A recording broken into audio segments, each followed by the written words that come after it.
Dewan Perwakilan Rakyat Daerah Kabupaten Nganjuk menggelar rapat paripurna dengan agenda penyampaian hasil reses Ketua dan anggota DPRD di ruang rapat paripurna DPRD Kabupaten Nganjuk. Dalam rapat paripurna yang dipimpin langsung oleh Ketua DPRD Nganjuk, Tatit Heru Cahyono ini dihadiri langsung oleh Sekretaris Daerah Kabupaten Nganjuk, Muhammad Yasin, didampingi oleh Wakil Ketua DPRD Nganjuk, Ulum Bastomi. Rapat paripurna ini juga dihadiri oleh seluruh anggota DPRD Kabupaten Nganjuk bersama unsur Forkopimda dan OPD perangkat daerah Kabupaten Nganjuk. Kegiatan reses anggota DPRD Kabupaten Nganjuk ini bertujuan untuk menyerap aspirasi dari berbagai lapisan masyarakat dan sebagai sarana konsolidasi dan koordinasi antara masyarakat, pemerintah desa, pemerintah kecamatan, dan perangkat daerah terkait. Laporan hasil reses tersebut disampaikan oleh juru bicara dari masing-masing daerah pemilihan.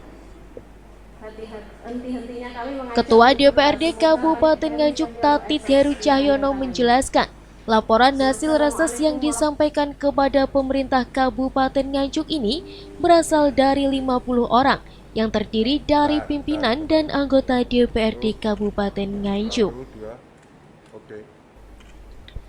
Dalam hasil reses tersebut, DPRD Kabupaten Nganjuk menemukan berbagai macam permasalahan yang perlu diselesaikan, meliputi penyelenggaraan pelayanan publik, pendidikan, kesehatan, ekonomi, pembangunan infrastruktur, sosial budaya, kesejahteraan masyarakat, dan keagamaan.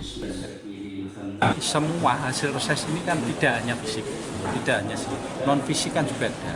Maka ini tadi kami mengkomunikasikan dengan Pak PLT Bupati ke depan yang non fisik ini juga harus diakomodir, sehingga terkait dengan kegiatan-kegiatan lain tidak hanya melulu tentang fisik, non fisik, tentang ekonomi yang ada di masyarakat. Maka kemarin kita juga mencoba sambil melihat dari daerah-daerah lain, ini sudah melakukan terkait dengan pelaksanaan hibah bansos maupun BK.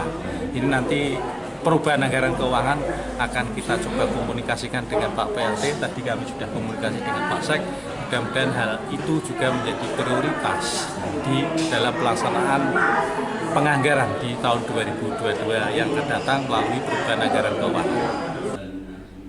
Sementara itu, Muhammad Yasin, Sekretaris Daerah Kabupaten Nganjuk, menyampaikan ucapan terima kasih dan penghargaan setinggi-tingginya atas kerjasama dan kiprah pimpinan dan anggota DPRD Kabupaten Nganjuk yang telah bersama-sama memperjuangkan kepentingan masyarakat.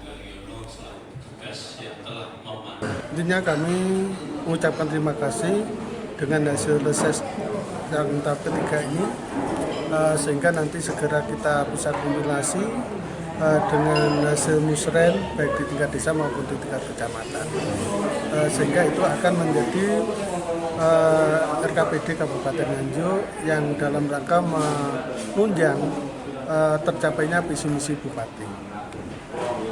Kedua, terkait dengan adakah kendala terkait dengan deadline-nya, Pak, terkait dengan aspirasi masyarakat ini?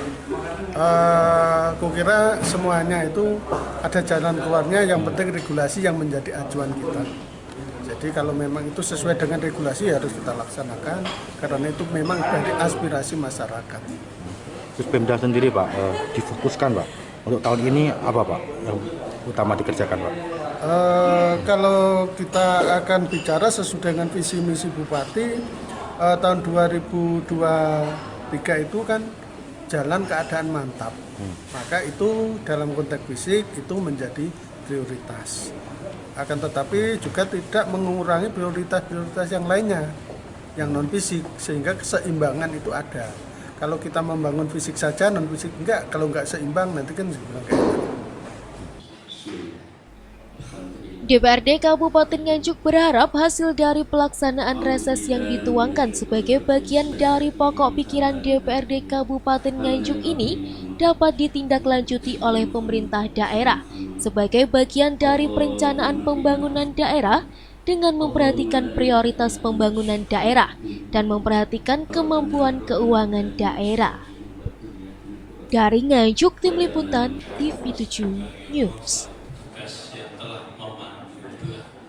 Kami ucapkan terima kasih yang sebesar